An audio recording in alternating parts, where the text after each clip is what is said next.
Bueno, pues continuando con este encuentro, cuya nota clave, como todos sabéis, es curación y sanación, la primera ponencia de hoy corre a cargo de Rodolfo Espinosa y el título de su ponencia va a ser Conociendo nuestra herida, sanando nuestra personalidad. Buenos días. Buenos días.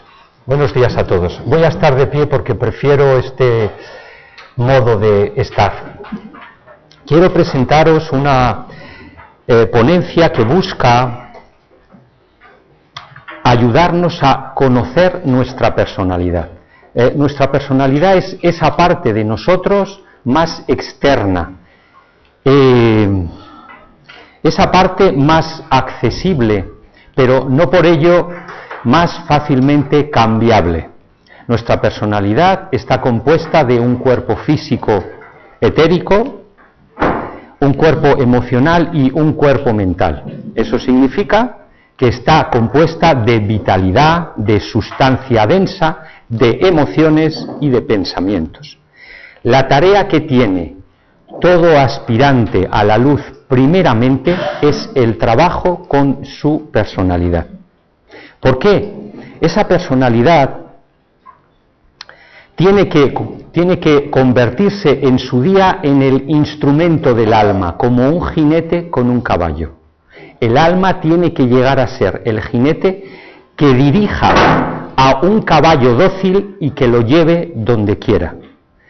Y para eso necesitamos conocernos. El primer paso para transformar nuestra personalidad, os recuerdo que nuestra personalidad tiene una tendencia involutiva. ¿Qué quiere decir eso? Quiere decir que los átomos que componen sus distintos cuerpos tienden a permanecer como están. Es decir, no me toques. Quiero estar como estoy. Y cualquier fuerza que intente cambiarme, me voy a resistir. Por lo tanto, el trabajo con la personalidad es un trabajo. Es una tarea que cuesta. Supone esfuerzo. Esta ponencia busca transmitir un modelo de autoconocimiento de esa personalidad para luego, una vez que conozcamos nuestra herida, que veremos a ver qué es eso, poder transformarla. El conocimiento de las cosas es previo a su transformación. Si yo no sé que tengo una tendencia envidiosa o que tengo apegos, no voy a poder cambiarlos. Necesito primero de todo conocerme, saber qué me constituye, cuáles son las trabas, las resistencias que pongo a mi alma para que tome posesión de mí y para luego trabajar, buscar los métodos o las personas para poder transformarlo. Entonces, lo que os propongo hoy, sencillamente como una propuesta, es un modelo de comprensión de la personalidad que es el de las terapias psicocorporales y el psicoanálisis. Es un modelo que conozco porque llevo practicando décadas y es un modelo más. Hay muchos otros. Yo os pido atención para este porque he comprobado, he visto, he sentido y he pensado que sirve. Y me sirve con mis pacientes. Bien. Entonces, ¿cuál es la primera tarea que tiene todo aspirante a la luz? Como decía, el trabajo con su personalidad. Y ese aspirante a la luz, cuando lleva recorrido cierto camino, llega un periodo que se llama probatorio, que dura aproximadamente 2 años. El periodo más intenso de trabajo con nuestra personalidad está precisamente en esa etapa de probación, pero no solo en ella. También cuando uno es discípulo aceptado, tiene que seguir trabajando, incluso cuando ha recibido iniciaciones también. Entonces, buscamos conocer nuestra personalidad para posteriormente, aquí nos quedamos solamente con ese conocimiento para después buscar los medios para transformarla. Estructura de carácter es la expresión que se emplea en las terapias psicocorporales para referirse a determinados tipos psicológicos y corporales. Wilhelm Reich encajó en 5 categorías a todas las personas, en realidad a sus maneras de defenderse de ciertos impulsos inconscientes, observando que sus experiencias infantiles y las relaciones con sus padres se relacionaban con sus cuerpos.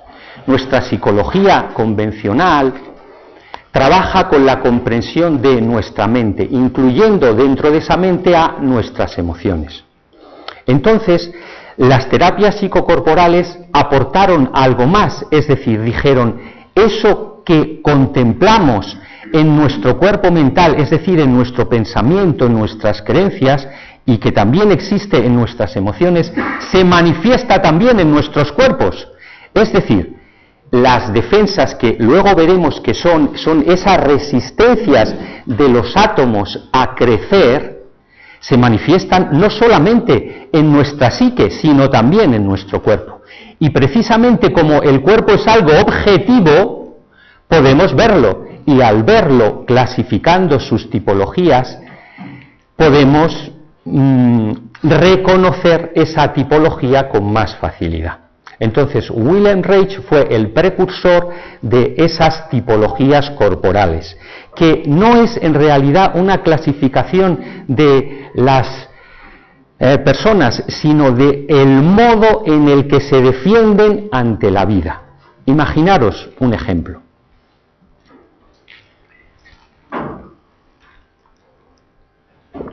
Imaginaros una niña que siendo pequeñita su mamá, por lo que sea, llora intensamente.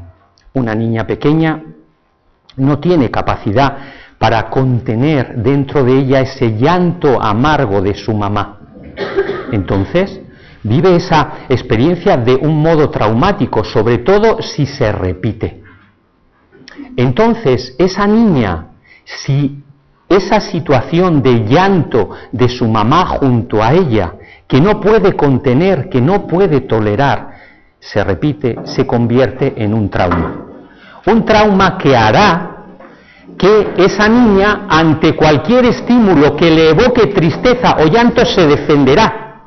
¿Y cómo se defenderá? No lo hace de un modo racional, es un programa que tenemos ya constituido y en función del momento en el que se produce ese trauma, se activa una defensa u otra según las distintas tipologías. De modo que esa niña lo que hará será, cada vez que haya un estímulo externo o bien interno que le lleve a la tristeza, activará esas defensas y se defenderá de ello.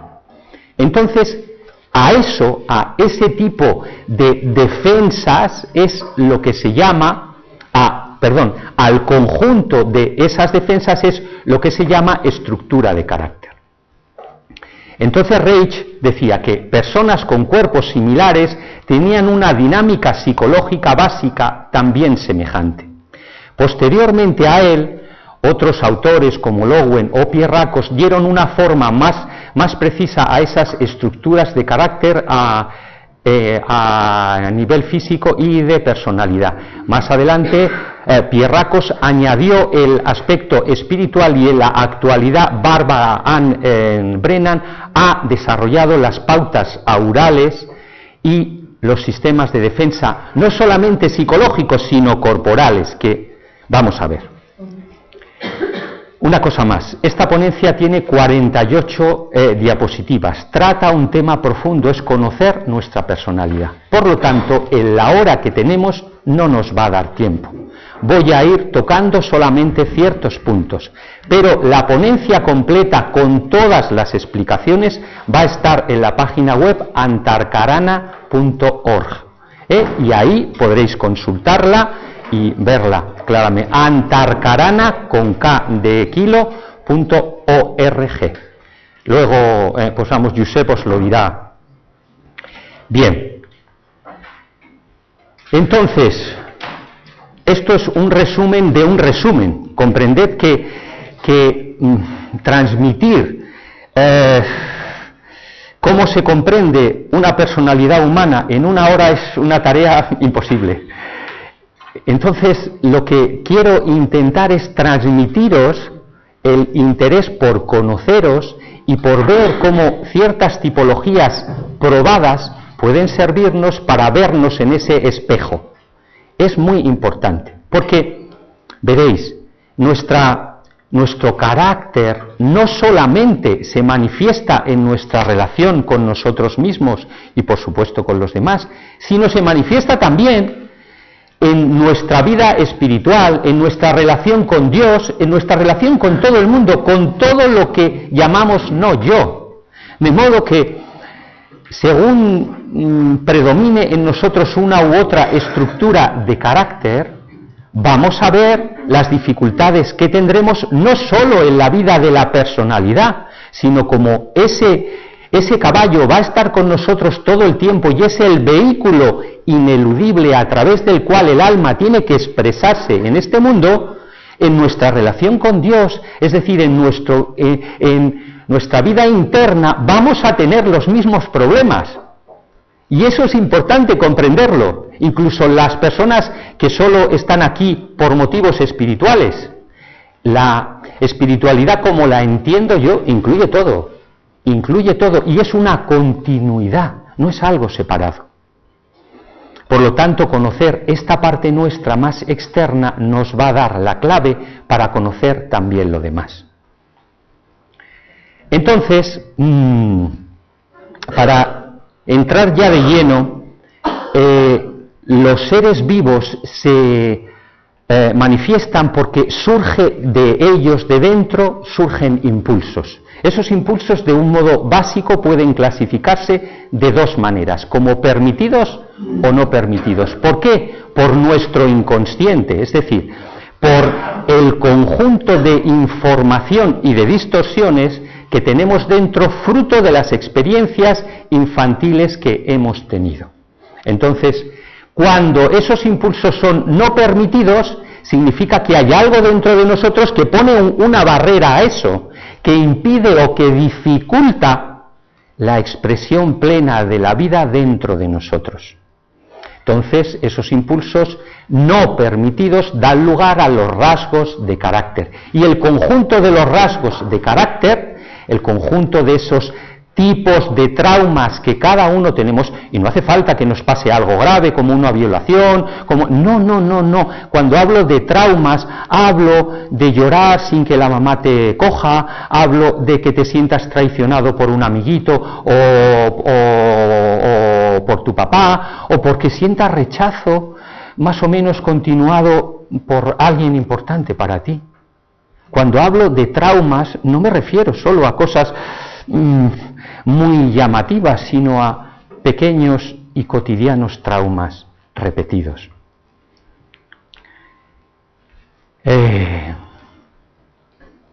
La evolución o desarrollo de un niño es un continuo, se da una fase de crecimiento tras otra.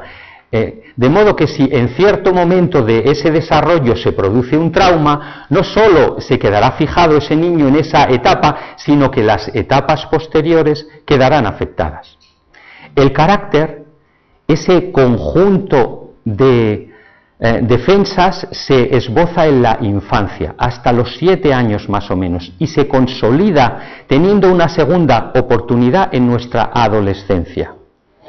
Los adolescentes reviven las situaciones infantiles, es decir, se reproducen, la vida les da una segunda oportunidad y en función de cómo vaya, el rasgo de carácter puede fortalecerse, puede hacerse más claro o bien suavizarse. Nuestra estructura de carácter es la cristalización de los problemas básicos o la tarea personal que una persona ha elegido solucionar en una encarnación. Fijaros, los seres humanos por ahora tenemos un medio de crecer de verdaderos locos.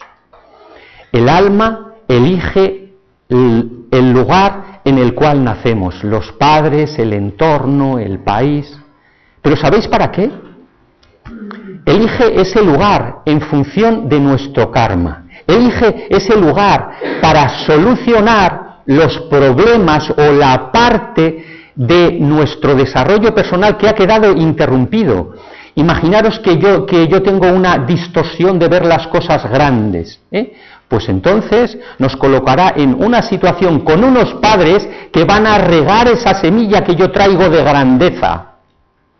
Entonces, los padres los elegimos también en función de ese carácter, de esa personalidad.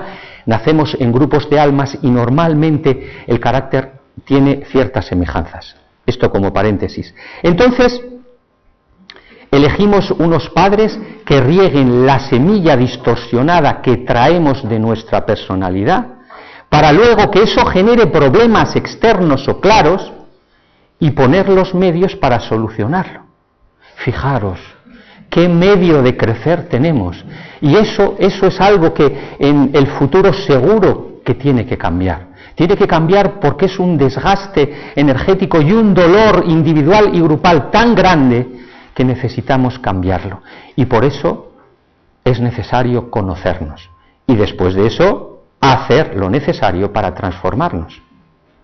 Entonces, las estructuras de carácter...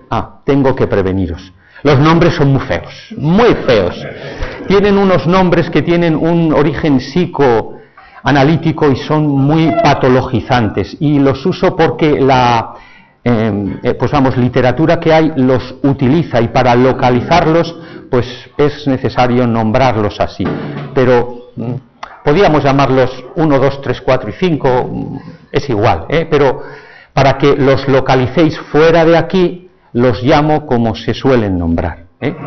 Entonces, las estructuras de carácter pueden dividirse en neuróticas o psicóticas. Neuróticas, que son las de todos nosotros, suponen una supresión de las sensaciones y de las emociones ligadas a experiencias prohibidas. Por ejemplo, imaginaros un niño pequeño que tiene una erección y su mamá le dice: ¡sucio, eso no se toca! El niño asocia tener una erección, un deseo sexual infantil, con esa prohibición. Y llega un momento en el que si la mamá hace eso tanto, el niño cada vez que tenga un impulso sexual o una sensación genital, la suprimirá. Suprime las sensaciones y las emociones. Entonces, esas estructuras de carácter neuróticas, que son las que vamos a ver, son 5. Esquizoide, oral, psicopática, masoquista y rígida. Como veis, unos nombres maravillosos. Después, las estructuras psicóticas suponen la supresión de la percepción. Aquí la integridad del yo está comprometida. ¿Qué quiere decir? Quiere decir que no es solamente que yo no sienta ciertas sensaciones o ciertas emociones, sino que estoy desconectado de la realidad. Que yo puedo creerme Jesús, o puedo creerme Mahoma, o puedo creerme quien sea, y actúo ese papel, porque me lo creo. Y lo que veo alrededor lo sitúo fuera del yo. No hay un contraste, hay una separación. En las estructuras neuróticas hay un estrechamiento, pero en las psicóticas hay una disociación. Entonces, nosotros vamos a ver esas estructuras neuróticas. Hay una estructura que no trataremos porque no tenemos tiempo, que está entre las dos, que se llama borderline, que está entre las dos, pero no la he incluido por no hacerlo más largo. Estructuras de carácter neuróticas. El momento en el que una experiencia traumática se vive es crucial, condiciona de diferente manera al niño. No es lo mismo recibir un zarandeo a las pocas horas de nacer, que no poseemos todavía unos recursos adaptativos o son mínimos, que a los 5 años, cuando nuestro sistema de defensas ya cuenta con varias estrategias. Otro elemento importante, aparte de ese momento en el que se produce un trauma, es la aparición del lenguaje alrededor de los 2 años de edad. Esto es importante. Hasta los 2 años el niño es un registrador relativamente fiel de la realidad interpersonal. Percibe la realidad y se la representa dentro de él tal cual es. Su actividad imaginaria está hecha de imágenes concretas y puede engordarla o atenuarla, hacerlo grande o pequeñito, pero transformar su sentido no puede. hasta los 2 años más o menos, o cuando aparezca el lenguaje plenamente, esto es así. El niño piensa con imágenes concretas, pero cuando aparece el lenguaje a partir de los 2 años más o menos, el niño puede representarse la realidad nombrándola verbalmente. El lenguaje es algo importante, es algo que caracteriza a los seres humanos, pero también es un elemento distorsionador muy importante. Entonces el niño, a partir de ese momento que habla, tiene la posibilidad de nombrar diferentemente la realidad percibida y la realidad representada. Puede con el lenguaje transformar la realidad representada e inventarla, y esto introduce la actividad neurótica, las distorsiones que vamos a ver después. Esto, que puede parecer una tontería, es lo que determina nuestras distorsiones. La realidad que yo percibo, es decir, imaginaros que miro a alguien y yo dentro de mí puedo decir, uy, ¿cómo me ha mirado? Fíjate, vamos, eso es que está enfadado, o eso es que no quiere nada conmigo, eso es lo que sea. En ese momento, antes de ese momento, el niño ve que te mira y dentro tiene, me ha mirado, nada más. No puede cambiar el sentido, no puede interpretar eso, puede decir, me ha mirado mucho o me ha mirado poquito, pero no puede distorsionar ese sentido. Y esto es importante porque introduce lo que viene después.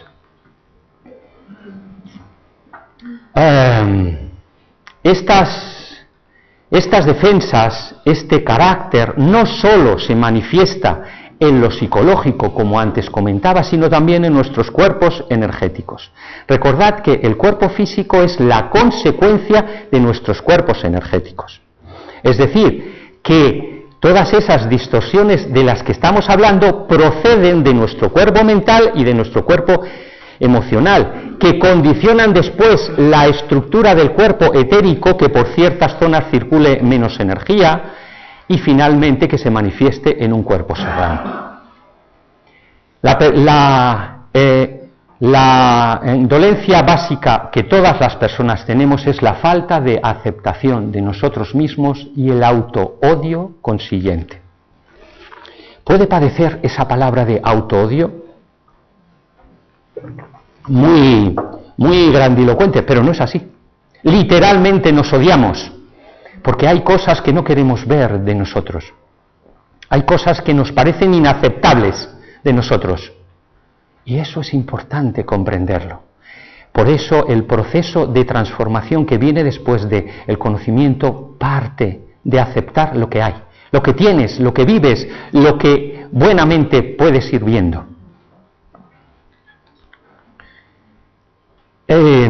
Esta tipología no clasifica a las personas, aunque nombraremos un oral, un esquizoide, un tal, pero por hacerlo más fácil, sino clasificamos al modo de defendernos.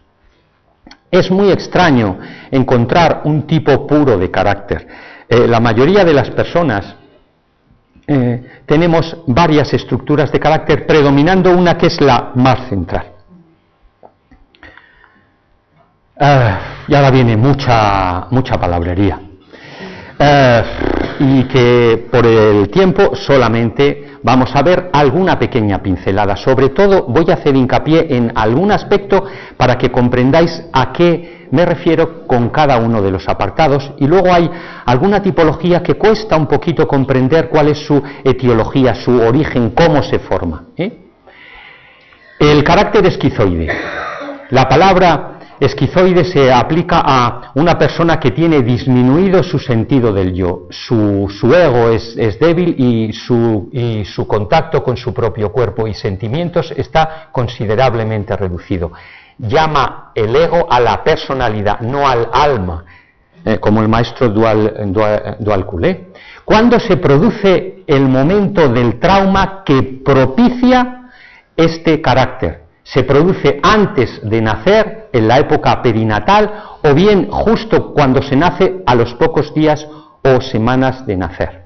¿Cuál es el tipo de trauma? Hostilidad recibida de un progenitor, habitualmente la madre, que es quien tiene más contacto, sobre todo por el pecho. El rechazo temprano de la madre le hace sentir al bebé que no tiene derecho a existir, que su vida, su existencia, el hecho de encarnar en esta tierra es rechazado.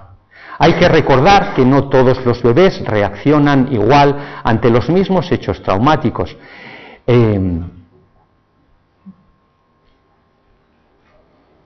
Fijaros un caso. Imaginaros que una pareja, ella se queda embarazada sin quererlo y sienten que el niño llega en un momento malo, o la madre tiene poco contacto con su cuerpo y durante todo el embarazo siente rechazo hacia esos procesos corporales que cambian en ella. Entonces, esos rechazos producen este carácter, que puede parecer tonto, pero es que el niño vive que su encarnación, que su venir aquí es rechazado, que no tiene sitio en este mundo, que no tiene un lugar para él. Por eso luego, cuando quiera sanarse, tendrá que buscar su lugar en el mundo. Pero para eso tendrá que empezar por su propio cuerpo, por habitar su cuerpo, como luego veremos.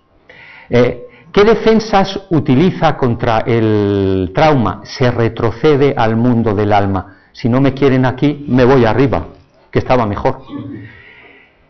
Las defensas energéticas son el puercoespín, la retirada y el estar junto a uno mismo. Mirad, esas defensas energéticas están representadas aquí. El puercoespín, la persona genera literalmente en el aura pequeñas flechas que hace que aquel que se acerque a su campo energético lo sienta como algo rechazante, como algo que pincha, incluso pincha si está sensible, porque busca apartarse de todos. ¿No me queréis? ¡Fuera! Aparta a todo el mundo de sí, porque no siente que no tiene sitio en este mundo. Retirada, se va con el pensamiento. Son esas personas que puedes estar con ellos, puedes mirarles a los ojos un rato y de repente ves que ¡pum!, que se ha ido. Se ha ido, llamando a Pepito, sí, se ha ido de ahí. Y luego estar junto a uno mismo. Fijaros, el campo energético se desplaza hacia un lado u otro porque produce una sensación en la persona de que tienes a alguien al lado. Tal es el sentimiento de soledad que buscamos sentirnos acompañados. Imaginaros el dolor que lleva. Este es el cuerpo físico de un esquizoide. Como veis, parece que está hecho, el dibujo intenta acercarse, pero cuando se ve un cuerpo físico, se ve como si fuera un cuerpo hecho de piezas, como si fuera un puzzle que no encaja exactamente bien con la columna vertebral, que suele estar un poco ladeada, y la cabeza ladeada también, y entonces está hecho, es un cuerpo. Luego veremos que en las distintas vidas ha ido desarrollando distintas habilidades y tiene muchos conocimientos, pero no los ha integrado, no ha logrado hacerlos un cuerpo integrado que le permita tener una dirección, un propósito y un lugar en el mundo. ¿Qué zonas corporales tiene bloqueadas? Pues como el bloqueo de ese flujo energético se da en una fase temprana del desarrollo, una etapa en la que la mielinización, que es el proceso por el cual los nervios se envuelven por mielina y producen que las neuronas de esa zona inerven partes del cuerpo y que por lo tanto uno sienta, solo ha alcanzado el cráneo y se están formando las estructuras corporales básicas. Entonces, las zonas afectadas por esa tensión van a ser las fascias, que es un tejido que envuelve todos los órganos, todos los músculos, es un tejido continuo, el único que tenemos en el cuerpo, que empieza por aquí arriba y llega hasta los pies. Por eso, cuando nos colocan las manos en la nuca, podemos sentir una sensación placentera o de cierta continuidad corporal. Entonces, en este caso, en el que esa continuidad corporal está interrumpida esa zona está tensa. Las fascias, un tejido muy fino, se tensa. Luego toda esta zona ocular está también tensa. Bien, los cuerpos energéticos también tienen sus cosas. Permitidme. Sí, vale. ¿Cuáles son las características psicológicas de esta tipología? Tiene un aspecto inexpresivo y huidizo, tiene falta de identidad, tendencia a evitar la intimidad, pueden ser hiperactivos, no sienten derecho a ser o existir, a menudo se les puede sentir ausentes, se suelen orientar hacia la espiritualidad, evitando el contacto en el plano físico, falta de sensaciones de placer y de alegría. ¿Qué miedo tienen? Tienen miedo a existir, miedo a ser aniquilados, miedo a habitar su cuerpo. ¿Cuál es el modo de interacción con los demás? Suelen usar un lenguaje despersonalizado, absoluto, y tienden a intelectualizar. No hablan de su vivencia, intelectualizan. Esta manera de relacionarse contribuye a confirmar su percepción de estar separado de la vida y no existir como persona. Se ausenta del contacto o vínculo con los demás. El yo superior de esta persona suelen ser unas personas espirituales y creativas, y su objetivo es, primero de todo, integrarse. Es decir, que las distintas partes formen un algo integrado que tenga un propósito, que tenga un sentido, que sirva para algo. Y ese algo es principalmente ayudar a los demás a descubrir su aspecto espiritual. Y fijaros, esto es algo curioso. Primero, utiliza la espiritualidad como modo de huida por sus miedos, por su defensa, y luego ese temor, esa defensa se convierte en la herramienta y en el propósito o el motivo de vivir. Siempre ocurre así. Es decir, aquellos defectos, aquellos aspectos vuestros, nuestros, que han resultado difíciles trabajar y que han supuesto obstáculos, llega un momento en el que se convierten lo que puedes ofrecer a los otros, porque los conoces, los has trabajado, y por lo tanto puedes ofrecer no algo teórico, sino una vivencia de tu experiencia. Y eso es algo muy útil. Bien. El siguiente carácter oral, se llama oral por la boca, son los que maman. El carácter oral se crea cuando se detiene el desarrollo durante la llamada fase oral del crecimiento. Posee muchos rasgos típicos de la infancia, aun siendo mayor, como por ejemplo tener un débil sentido de la independencia, tendencia a estar apegado a los demás, agresividad disminuida, sentimiento interior de necesitar que lo sostengan, atiendan o cuiden. ¿Cuándo se produce el trauma en esta tipología? Desde el nacimiento hasta aproximadamente 1 año de edad. Recordad que las distintas etapas se solapan unas a otras, como ayer veíamos en las etapas numerológicas, aquí también se solapan, ¿Cuál es el tipo de trauma? El niño vive abandono y privación de sus necesidades de cariño y protección. Bien porque no tuviera madre, porque tuviera madre pero estaba depresiva o trabajaba o lo que sea. Por eso una pequeña crítica, permitidme, a nuestro sistema. Valoramos muy poco la crianza, muy poco. Decimos que nos realizamos en el trabajo, está bien, pero si nuestra sociedad valorara más la crianza, quizá se podría considerar un trabajo completamente digno, porque de la crianza de la pareja, por supuesto, permite que nuestros hijos crezcan más sanos. Si los padres no estamos, no podemos educarles, no podemos establecer los vínculos que nos permitan crecer de una manera sana, y precisamente esta tipología habla de ausencia, de no estar. Puede ser que esté físicamente la madre, pero no está en presencia. ¿Cómo se defiende? El niño dice, pues si no me cuida nadie, aquí como no te muevas, y entonces suelen andar o hablar antes de tiempo, y luego utilizan unos mecanismos defensivos de la succión oral, que es absorbo energía de los otros a través, por ejemplo, de la mirada, o bien hablando mucho. Los orales hablan mucho. Y algunas veces hablan sencillamente por llenar un vacío que sienten. Y porque hablando, claro, si tú hablas, si hay alguien delante tuyo, tiene que escucharte. Y esa escucha la utiliza para chupar energía. Sí.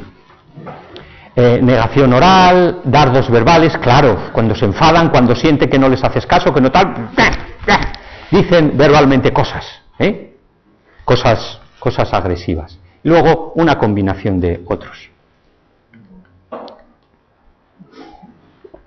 ¿Cómo es su cuerpo?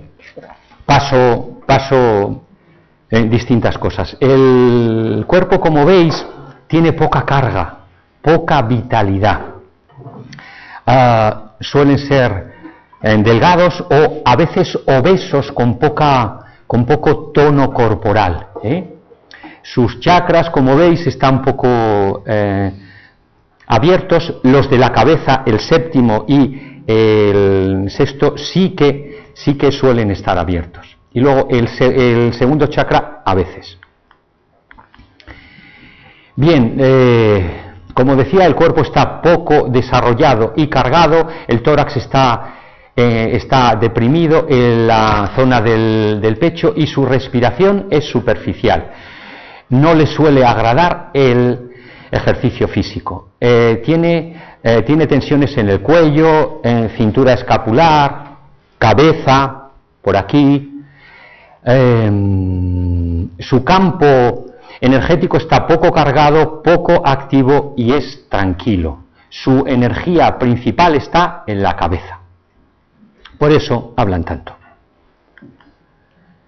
¿Qué tipo de miedo tienen? Tienen miedo a pedir lo que realmente necesitan por temor a que no se lo den. Claro, de niños pidieron llorando, pidieron con palabras y no se lo dieron. De modo que cuando entiendes que pedir no sirve de nada, generas un miedo a pedir. Y eso es importante, porque ya sabéis que el que no llora no mama. ¿Qué modo de interacción tienen con los demás? Sus ojos pueden absorber la energía del interlocutor esperando nutrirse de él. No saben estar solos y experimentan una exagerada necesidad de apoyo y calor de los demás. Se trata de obtener ese calor y apoyo de fuera para compensar la tremenda sensación de vacío interior.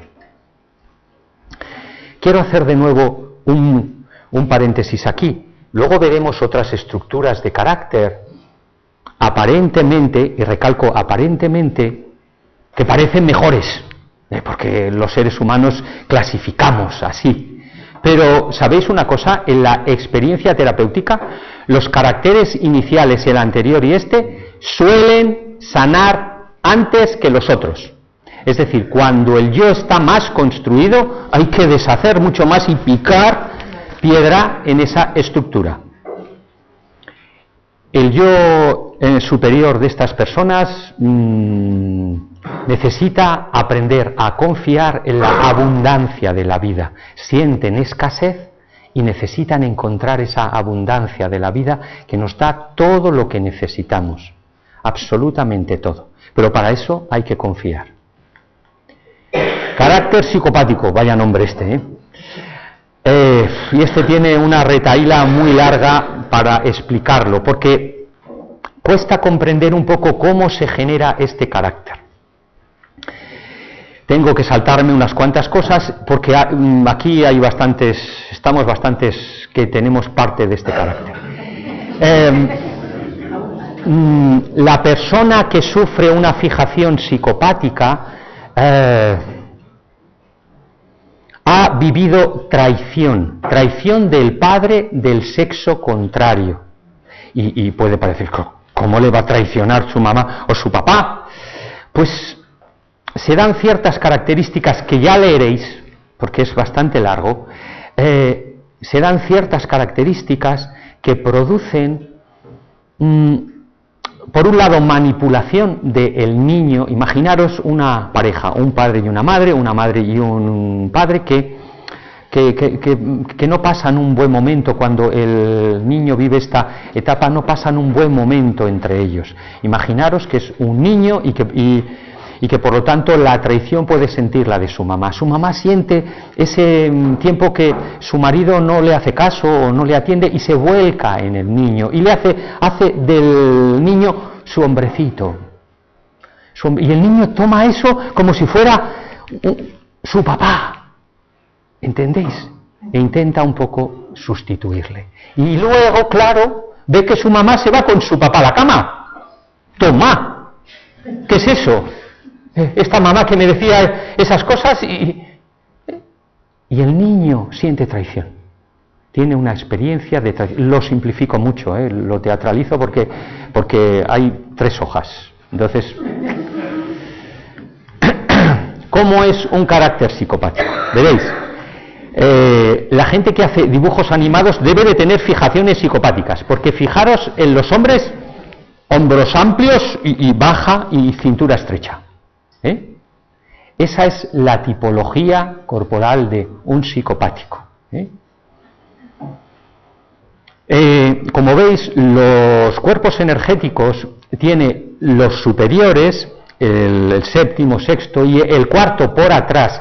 El cuarto chakra por atrás tiene que ver con la voluntad de amar, el cuarto chakra por delante de expresar ese amor. Entonces, ellos quieren amar, pero claro, cuando tienes una herida de traición y no puedes confiar en nadie, ¿cómo vas a amar? Es realmente un problema. Bueno, ¿cuál es el momento del trauma en el cual se da este carácter? Entre los 9 y los 18 meses de edad. ¿Cuál es el tipo de trauma? ¿Ha vivido en su primera infancia la experiencia de tener un padre del sexo opuesto a él secretamente seductor? El progenitor deseaba algo del niño, satisfacer alguna necesidad propia a través del niño. El padre de su mismo sexo era distante o rechazaba al niño. De este modo se formó un triángulo relacional no sano, en el que el niño reta en su imaginación al padre del mismo sexo y el otro progenitor le pone al niño en lugar de su pareja. El niño se puso de parte del progenitor del otro sexo, quien precisamente le utilizó sintiéndose traicionado y retó a quien necesitaba, el padre del mismo sexo. Sintiéndose traicionado, le hace esta situación complicada de triángulo hace sentir al niño que si quiere conseguir algo, sus necesidades de afecto, de apoyo, de cariño, ha de pagar un precio. El amor es condicional y tiene un precio. Primero de todo, que se queda muy grabado. Que la manipulación es la regla en las relaciones, que para relacionarme, para conseguir lo que quiero relacionándome, tengo que manipular. Segunda cosa muy importante, la manipulación es el modo de relacionarnos. Por lo tanto, hay uno que manipula y otro que es manipulado. Luego esos papeles, claro, cambian, Y que todo esto degenera en un sentimiento genérico de que los otros son hostiles y no buscan su bien, de modo que hay que desconfiar de todo el mundo y hay que defenderse todo el rato. ¿Qué defensa se utiliza? Pues la histeria. La histeria, no sé si habéis visto alguna persona con algún ataque histérico, que suena muy extraño, pero no es tan extraño, una persona que en cierto momento exhibe una expresión emocional intensa y genera en su campo energético realmente olas, pero no redondas, sino agudas hacia afuera, que buscan impresionar a todo lo que le rodea. Después la negación oral y estas dos cosas, especialmente el gancho o el agarre mental. La persona, como entiende las relaciones como dominador y dominado, genera desde la cabeza o desde la parte alta de la espalda una energía que la va a colocar encima de la cabeza del otro y le dice: ¡quieto aquí! Te voy a dirigir, a controlar, que esa es otra de las cosas muy típicas de este carácter. La tendencia al control. El control como solución, como falsa solución, para lograr relacionarse. La parte superior del cuerpo parece que va a explotar, pues está expandida y sobrecargada en comparación con la parte inferior. Las tensiones corporales, hay falta de conexión energética entre la parte superior y la parte inferior. La parte inferior, desde la cintura para abajo, está infracargada. Características psicológicas.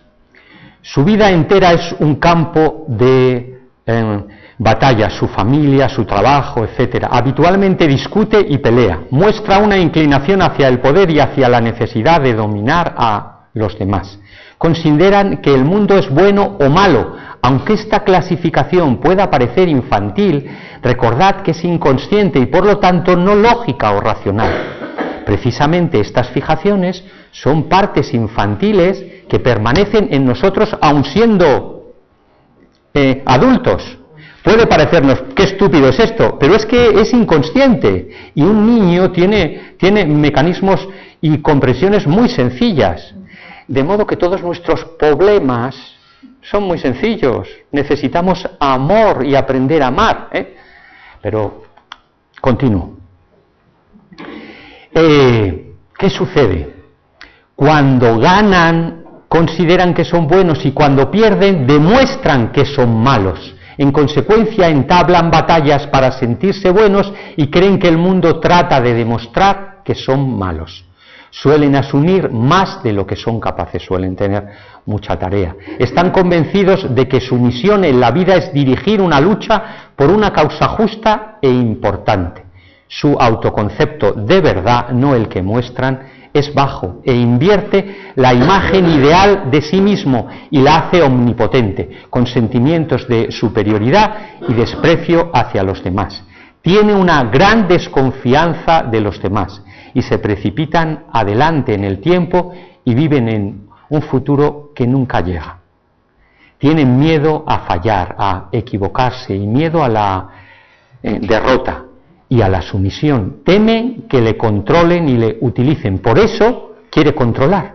Quiere controlar para que no le controlen. Es una defensa. Le da pánico confiar. El yo superior de las personas psicopáticas tiene un mundo interior lleno de fantasías y de lances de honor.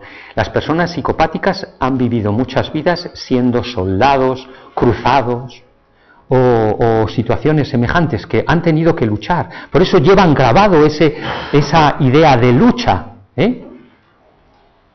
Bien, me salto muchas cosas y aquí también. Acordaros que podéis verlo en la web.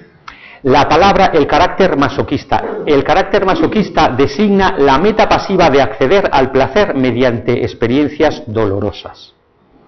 Se refiere al sujeto que padece y se queja, pero permanece sumiso. Esta sumisión es la tendencia predominante, pero solo es su actitud exterior, ya que interiormente no se rinde nunca y suele albergar rencor, negativismo, hostilidad y superioridad.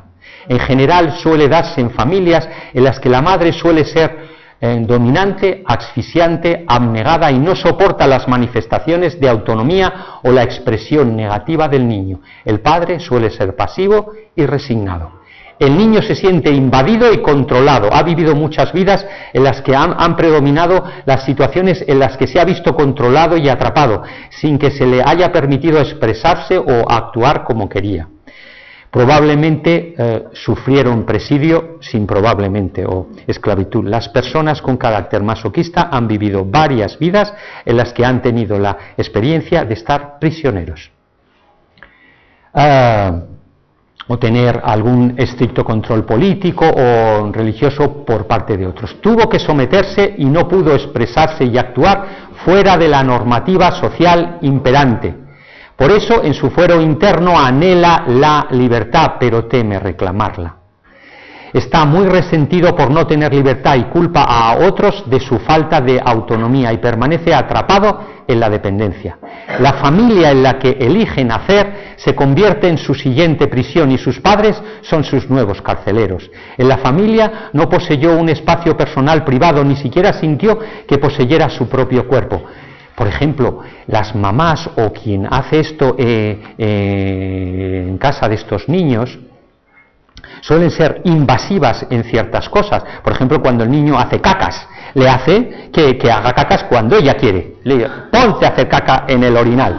O, sí, aunque pueda parecer esto una tontería, no lo es. No lo es. El niño se siente invadido en su intimidad y esa invasión llega a sentir que su cuerpo no es suyo. Y si tu cuerpo no es tuyo, ¿qué libertad tienes? Ninguna.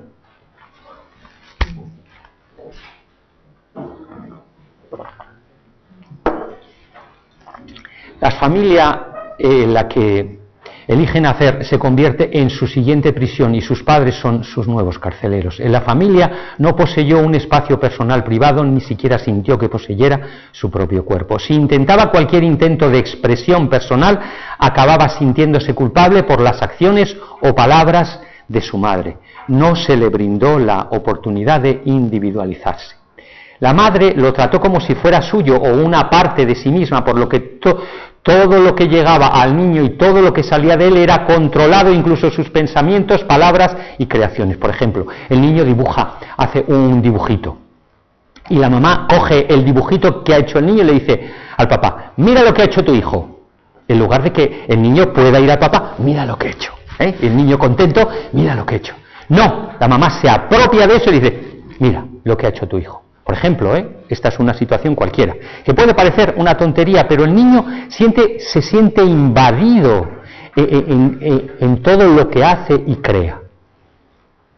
Bueno, tenemos que continuar porque ya veis que hay mucho rollo, podéis leerlo otro rato. ¿Cómo es el cuerpo de un masoquista? Es duro, es un cuerpo así como veíamos en el cuerpo oral que estaba poco cargado, este está súper cargado, parece que ¡buah! Tiene una carga tremenda, mucha carga. Como veis, aquí está, pues hemos dibujado más bien llenito y tiene exceso de carga. Es decir, la relación patológica mejor es un oral y masoquista. Uno chupa y el otro da, porque este necesita descargarse. Y el otro chupa, entonces los dos contentos, pero el problema es que todo sigue igual y necesitamos cambiarlo. Por eso la vida nos coloca en situaciones diferentes para que esa interacción produzca roce y pueda ver que no funciona bien en mí estando con los otros. ¿Cuál es el momento del trauma? De los 18-24 a los 36 meses. ¿Cuál es el tipo de trauma? Hostilidad recibida de un progenitor, habitualmente la madre, quien ha controlado excesivamente y ha sido intrusiva, no permitiendo la individualización e independencia del niño. Estas son algunas defensas masoquistas energéticas. Mirad, os hago notar esta de los tentáculos porque una de las características de este carácter es que suelen ser bastante negativos y generan en el aura un aura por arriba estrecha y por abajo ancha en el que es como esto es una mierda, así, y genera eso, el llevar energía hacia la parte de abajo negativa, de modo que se genera en la parte inferior especialmente una luz oscura y turbia que es literalmente que cuesta avanzar y que produce una limitación en la movilidad. ¿Entendéis? Por eso normalmente desde aquí abajo se siente pesadez, especialmente las mujeres. Bien, y luego hay otras, ya veréis, sí, porque bien, como este carácter lo he explicado algo, ahora vamos al carácter rígido, ya el último. Este carácter tiene distintas subtipologías, pero no las toco para hacerlo más sencillo. El carácter rígido se crea cuando se detiene el desarrollo en la fase genital, que es la etapa en la que se enraiza la sexualidad y se desarrolla la identidad de género. Y tiene dos fases, una fase preedípica de los 3 a los 4 años y otra fase edípica de los 4 a los 7 años. Esta es la etapa en la que se manifiesta el complejo de Edipo, que se refiere a que el niño será atraído por el progenitor del sexo opuesto y a convertirse en el rival del padre del mismo sexo. La resolución de ese complejo se da cuando el niño acepta que el progenitor del mismo sexo ha ganado y se va a identificar con él como hombre-mujer, interiorizando lo que significa ser un hombre-mujer. Cuando la fase del complejo de Edipo es problemática debido a que los padres no pueden acoger los sentimientos sexuales del niño y reaccionan ante estos como si el niño fuera sucio o pecador, el niño va a sentir ese rechazo como una traición a su amor. Para defenderse de este dolor, desarrollará una coraza muscular en la superficie de su cuerpo y especialmente en la zona de su pecho, del corazón, y desarrollará un fuerte control de su personalidad. El mayor problema de las personas con defensa rígida es la autenticidad, ser realmente ellos, porque han vivido tanto para quedar bien, para que todo parezca bien, que llega un momento en el que no saben quiénes son ellos, y su principal dolencia o queja es la satisfacción. Cuando esto se mantiene tanto en el tiempo, llega un momento en el que uno no se siente satisfecho. Entonces dice, ¿quién soy yo? ¿Soy este papel que hago? Bien. Momento del trauma de los 3 a los 7 años. Tipo de trauma, vivencia de rechazo del progenitor del sexo opuesto. Falta de contacto con su esencia personal debido a la represión de sus vivencias negativas o desagradables. El niño o la niña se desarrollan siguiendo el modelo que los papás quieren. Tienes que ser una niña buena, tienes que ser un niño bueno, así, y ser un niño bueno es ir bien vestidito, bien peinadita, bien tal, y entonces eso se convierte en el principal objetivo, porque para esa familia lo importante es que todo esté bien externamente, que la apariencia quede cubierta. Claro, uno se queda tanto en la apariencia que llega el momento y dice, ¿quién soy yo? ¿Quién soy yo? Y suelen entrar en crisis cuando algo no funciona bien en sus vidas. Cuando dices que no me satisface este trabajo o una relación, entra en crisis, es que no sé qué me pasa, no sé qué me pasa.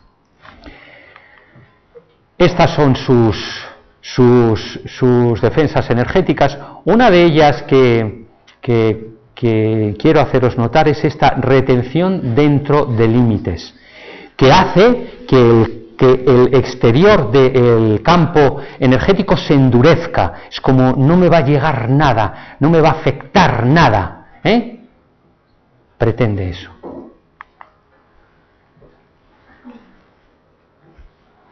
Bien. Este es el cuerpo de alguien con estructura rígida. Como veis, es un cuerpo proporcionado, es bello, tiene bastantes chakras abiertos, sobre todo por la parte de atrás. ¿Cuál es el tipo de miedo? Le atemoriza rendirse, teme los procesos involuntarios internos y teme el descontrol en lo afectivo. Porque entonces, si sale en lo afectivo, se hundirá, cree que se hundirá. El yo superior de alguien rígido contiene aventura, pasión y amor, y es un líder natural. Bien, os pongo aquí un resumen de todas esas defensas energéticas. Ha pasado 1 hora y damos por concluida esta exposición. Sí, ahora sí.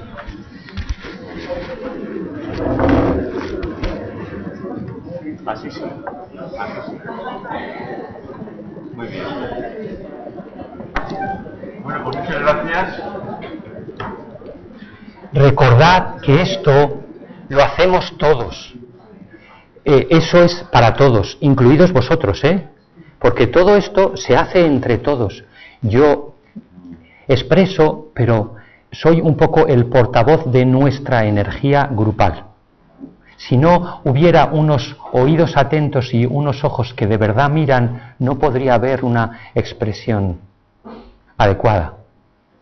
Vale, muy bien. Vale, muy bien. Queda claro.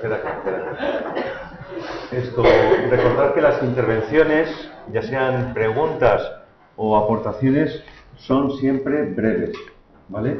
Disponemos nada más que de media hora y por lo tanto, el que quiera pedir la palabra, levante la mano y iré tomando. Carmen. Sí. La primera es, imagino que ninguno tenemos un tipo puro, sino que igual hay menos. Levante un poquito más la voz, por favor. Si somos un tipo puro, o existen mezclas con fluorescencia. La segunda pregunta es si repetimos el mismo tipo constantemente en una reencarnación y en otra, o si hay saltos. En primera pregunta, sí, no hay tipos puros, aunque hay personas que manifiestan tipología de un modo más claro que otras. Normalmente suele haber 2 o 3 caracteres que son manifiestos, es decir, momentos del trauma, de la vida en los que se ha producido trauma.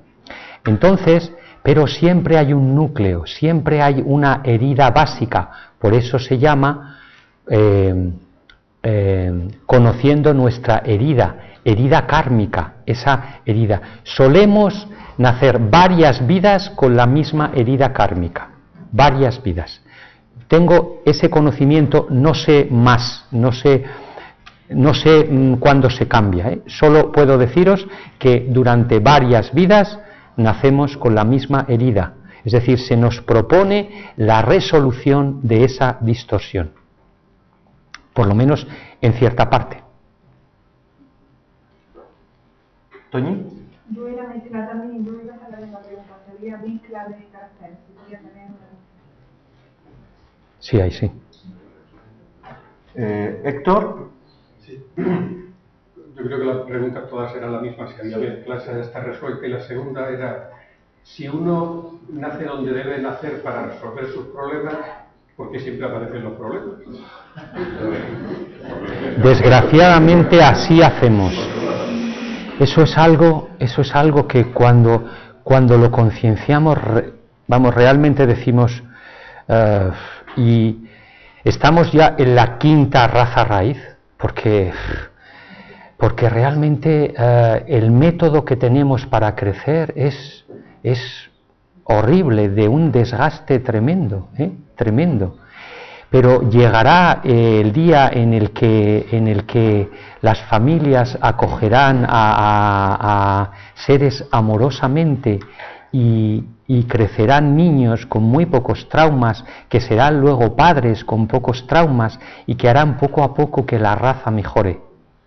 Sí, por ahora nuestro método es de locos, pero es el que hay por ahora.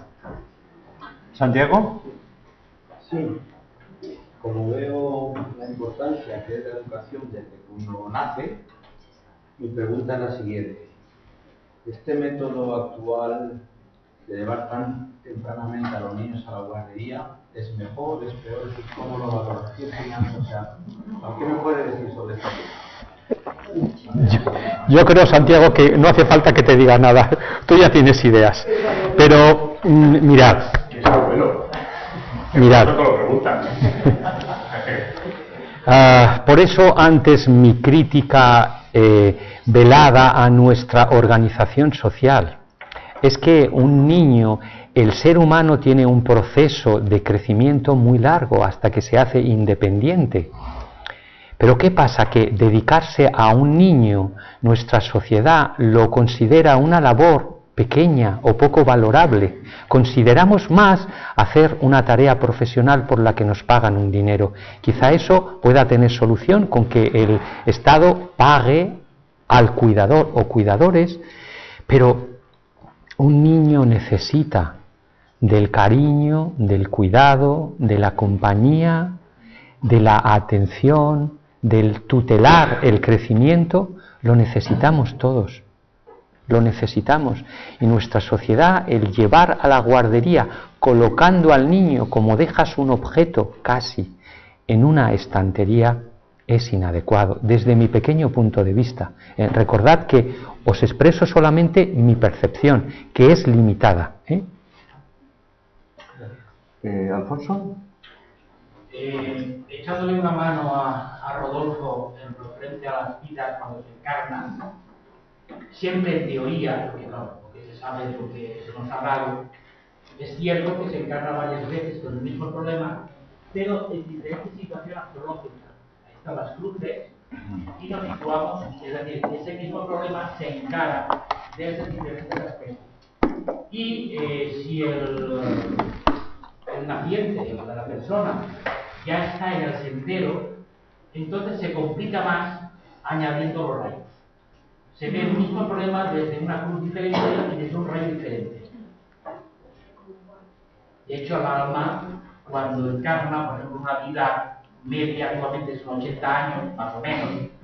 Entonces, de esos 80 años, posiblemente la quinta esencia que el alma realmente recoge son, a lo mejor es una semana, el tiempo terrestre. Entonces, necesita más tiempo, desde otro punto de vista, enfrentar el mismo problema para sacar una solución más o menos aceptable. Gracias, Alfonso.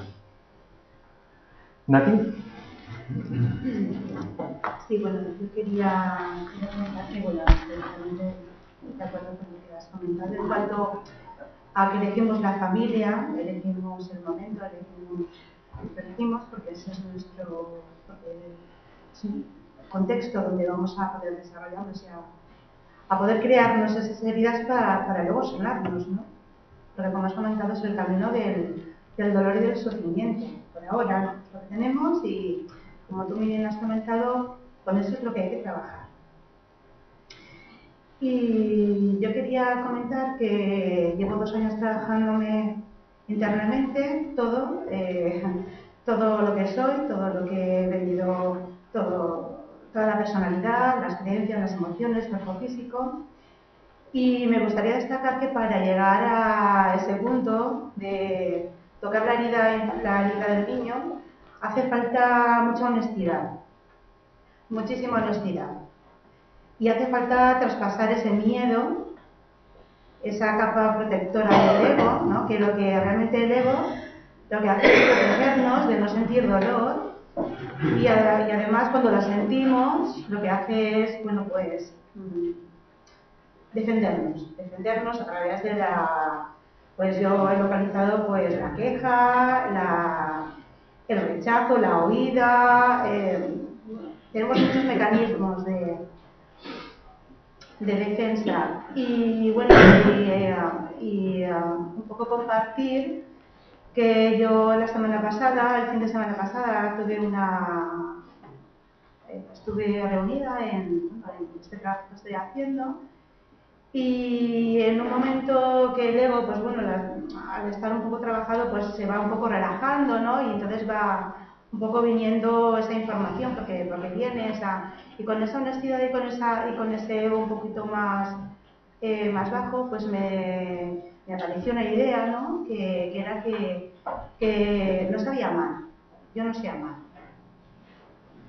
Y entonces no sé amar porque a mí me han enseñado que amar es amar a las personas por lo que hacen. Y entonces eso no es amar. O sea, el amar incondicional es amar simplemente por el hecho de ser. No hay que hacer nada para que te amen, ni hay que demostrar nada, ni hay que hacer ningún estudio. Y yo entendí que mis padres pues me habían enseñado a eso, yo me sentía amada cuando estudié una carrera, cuando hice algo, cuando hice cosas, cuando trabajé, o sea, y entonces pues me di cuenta la semana pasada que eso no es amor. Amor es amar a la persona al ser, simplemente por ser. Y esta reflexión es la que yo quería compartir con todos vosotros, ¿no? Que no se amar a las personas por lo que son, simplemente. Pues bienvenida al club. Bienvenida al club. Quiero hacer una pequeña matización que tiene que ver con el proceso terapéutico. El proceso terapéutico es algo curioso, es un tipo de relación peculiar. No eres un amigo, no eres un profesor, es otra cosa, es una relación que está entre otras. Y fijaros, el proceso terapéutico funciona porque los seres humanos necesitamos vivir algo con una persona, contar nuestras vergüenzas, nuestros secretos, nuestras oscuridades a alguien, y una vez que lo haces con alguien, luego ya puedes generalizarlo con otros. Necesitamos, daros cuenta que todas esas heridas de las cuales hemos hablado se producen en relación con los demás, con la mamá, con el papá, con el amiguito, con el profesor, con todo el mundo, y tienen que curarse en relación. Tienen que curarse en relación con tu hermano, que hace esa función en ese momento. Y esa función puede hacerla también un amigo o quien sea. Pero es importante comprender que a veces queremos sanarnos nosotros solos. Y esa es una trampa del ego. Una clara trampa. Necesitas a tu hermano para sanarte. Y no es una cuestión digamos, dependencia, es una cuestión de realidad, de cómo se produce una herida y cómo se soluciona. Se soluciona que haya otro que recoja tu queja, tu pena, tu enfado, tu miedo, tus vergüenzas, tus oscuridades, las que todos tenemos, y no se asuste y siga ahí contigo y te diga, te sigo queriendo como eres. Porque tú no eres eso con lo que te estás identificando, eres algo mucho mayor. Y necesitamos eso. ¿Tony? Sí. Si no hay padre o madre disponible para criar al hijo, ¿mejor abuelo que guardería?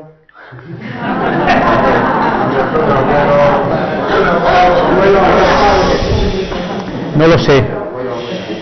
Yo, en mi caso, para mí sí lo haría así, pero depende de cómo sea el abuelo o abuela. Depende, todo depende. En buenos términos, Sí. buena armonía. Que haya buenos abuelos o abuelas disponibles con disposición absoluta de la crianza de su niño, ¿no?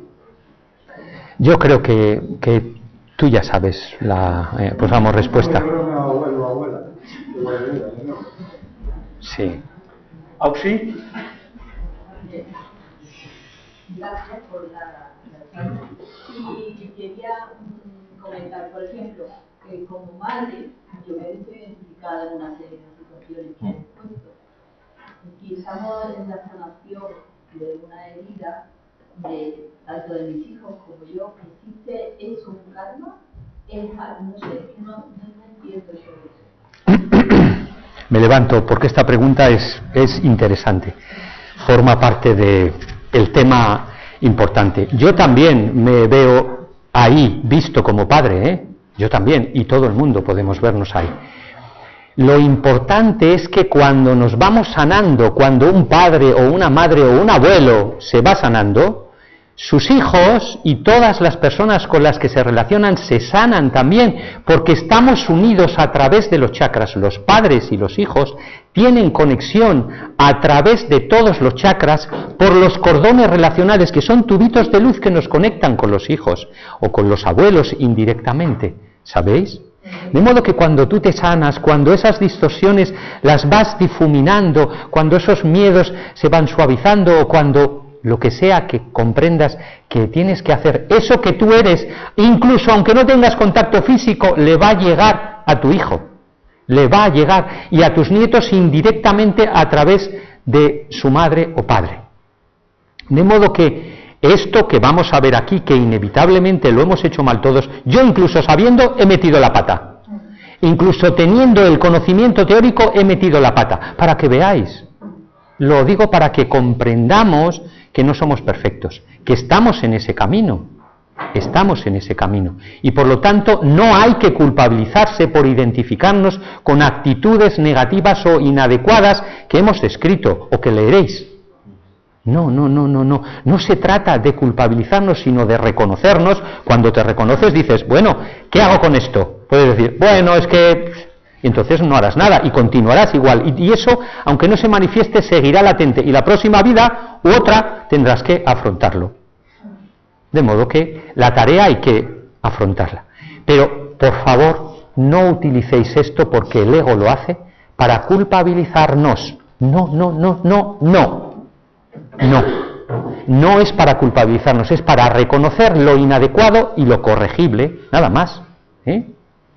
Rodolfo, para mí... Sí, mira. Tony. Pero porque estoy totalmente de acuerdo contigo que cuando el abuelo y el padre sanan, los hijos sanan. Incluso los que vivan alrededor tuya también. Y ahora no me acabo de dar la respuesta, porque te iba a decir, cuando un hijo que tú has criado, pero biológicamente no es tuyo, ocurre lo mismo, ese cordón de luz. También. Hay unos cordones por vínculos genéticos y otros por el trato, que se van construyendo. Es verdad que no se suelen hacer entre todos los chakras, pero los principales sí. El tercer chakra, por ejemplo, a través de él transmitimos todos esos patrones patológicos a los hijos. Es como, toma hijo, este testigo maravilloso, y le pasas ese testigo de distorsión. Lo hacemos a través del tercer chakra. Por eso el tercer chakra tiene que ver con el conjunto de nuestra personalidad. Por eso es necesaria la sanación de la personalidad, porque hasta que el tercer chakra no está más o menos calmado, y eso significa que no tengas mucho conflicto interno, el cuarto no se abre de verdad. ¿Charo? Solo quería decir que también es recíproco. El hijo que desarrolla su trabajo personal, aunque sea joven, puede ayudar a un padre mismo psiquiátricamente a tener una evolución, o no psiquiátricamente. Claro. Sí, sí. ¿Hay tiempo? Sí. Yo te quería comentar que, bueno, sé que la ponencia está centrada en los sanando nuestras heridas, pero esta estructura de la personalidad, como hay otras muchas, está muy centrado un poco en los aspectos desadaptativos, ¿no? No sé si igual sería bueno también, cuando mapeamos un poco esta estructura de la personalidad, también plantear juntamente con estos patrones desadaptativos aquellos que son adaptativos, con fines pedagógicos nada más, ¿no?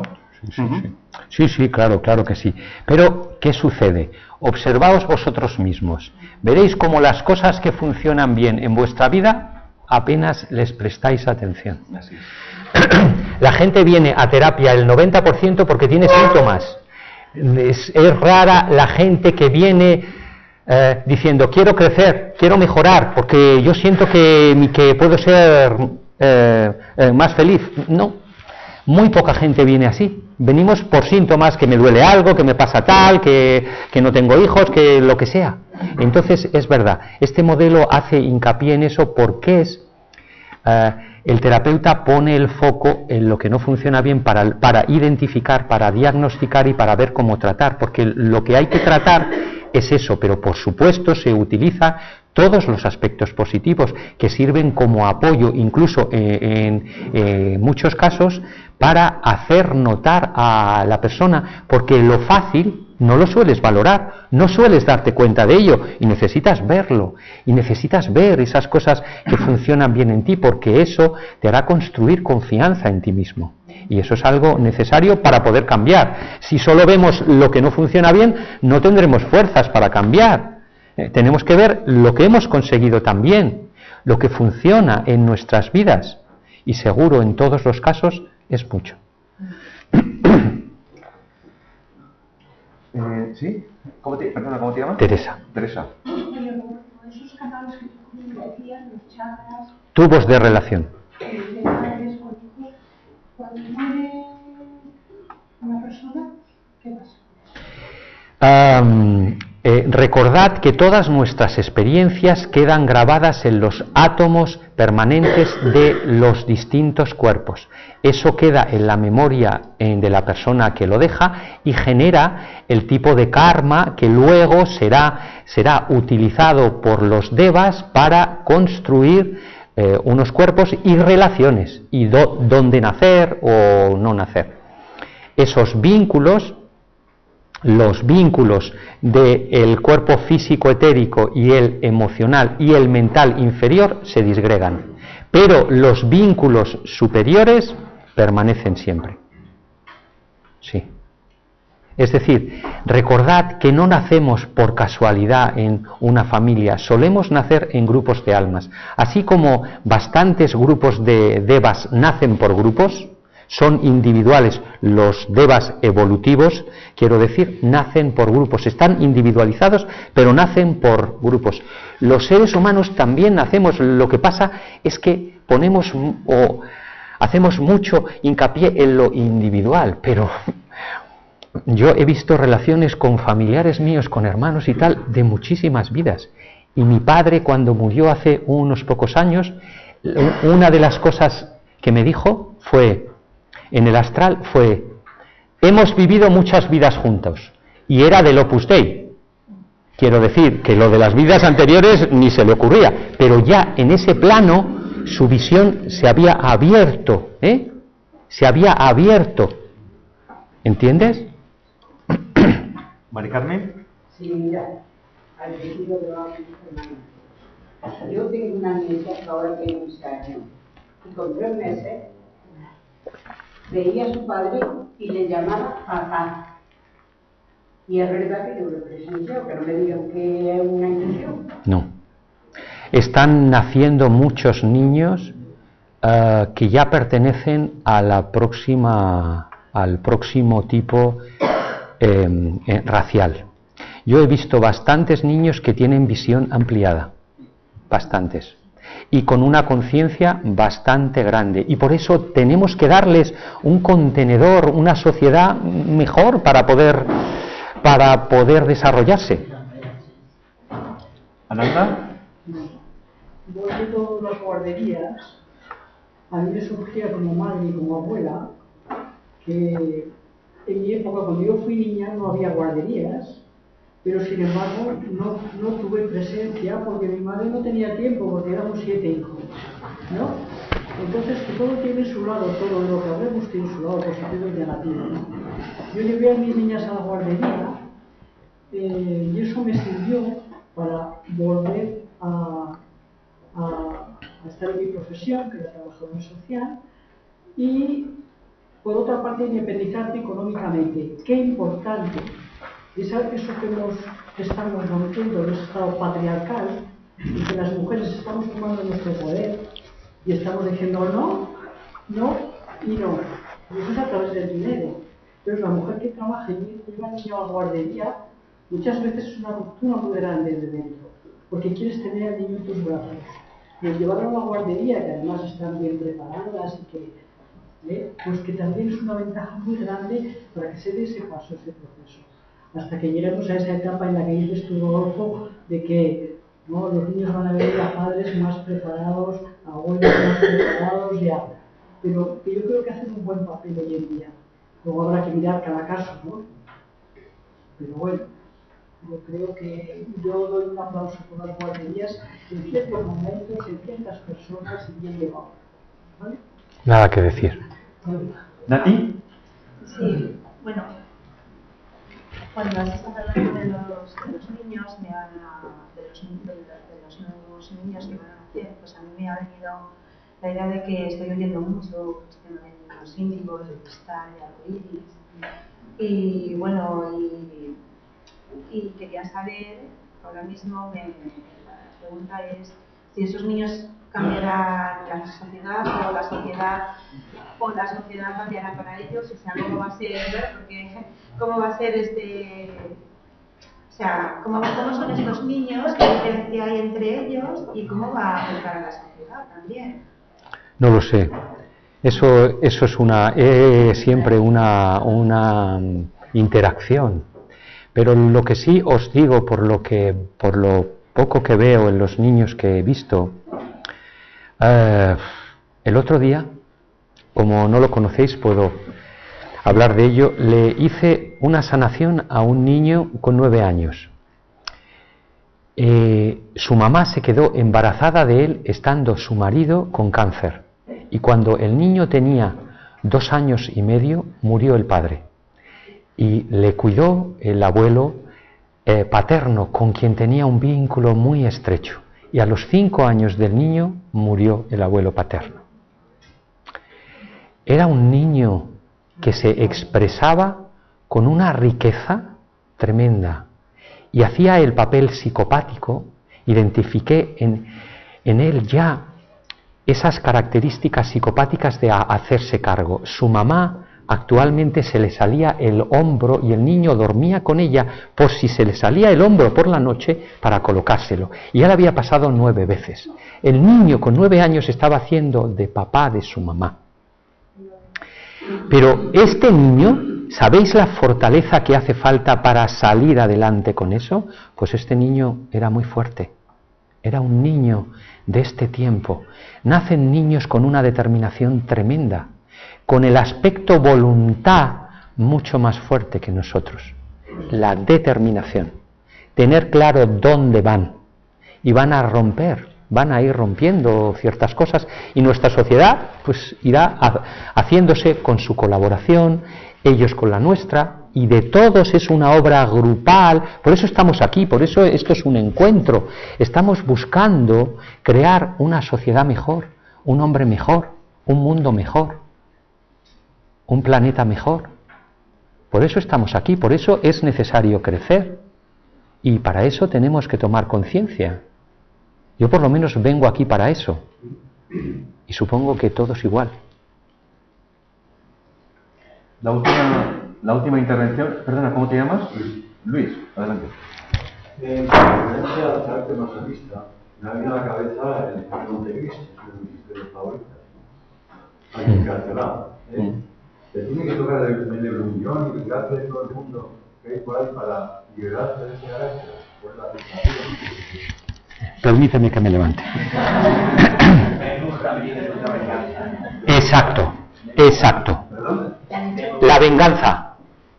La solución no está en la venganza. Todo esto son heridas.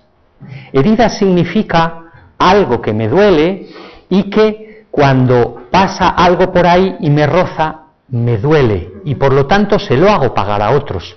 Le hago pagar a otros mis heridas. Pero la solución no está en que si yo me he sentido abandonado, te abandone a ti. No está en que si yo me he sentido traicionado o falto de libertad, haga lo mismo con mi enemigo.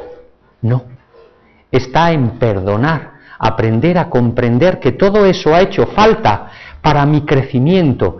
Yo tengo la idea de que todo lo que ocurre en mi vida, todo, incluso lo que llamo casual, forma parte de mi vida y está proyectando lo que soy. Por lo tanto, es una oportunidad de ver lo que yo no veo conscientemente.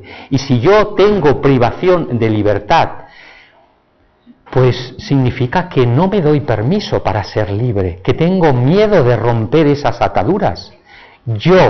La solución no está en las películas, nos cuentan que cuando uno se venga se siente tranquilo, pero es mentira, mentira. No nos sentimos bien ni en paz cuando nos vengamos, ni cuando traspasamos nuestras heridas, eso es mentira. Os lo digo porque he acompañado a muchas personas así. ¿Dónde buscas el equilibrio de dejarte plantear para decir autoafirmarte? Se trata, yo he solucionado eso intentando ver todo lo que ocurre en mi vida como un reflejo de mí. Por lo tanto, si pasa algo fuera de mí que me trastoca, significa que tengo que trabajar eso dentro de mí. Y si lo trabajo dentro de mí, el reflejo que veré fuera será mejor, no será conflictivo, no será como sea. Cada uno encuentra sus propias soluciones, pero los maestros nos han indicado unas cuantas. Yo he escogido una que tiene que ver con mi rayo del alma, pero hay otras soluciones. Muy bien, muchas gracias. Nos ponemos todos de pie, por favor.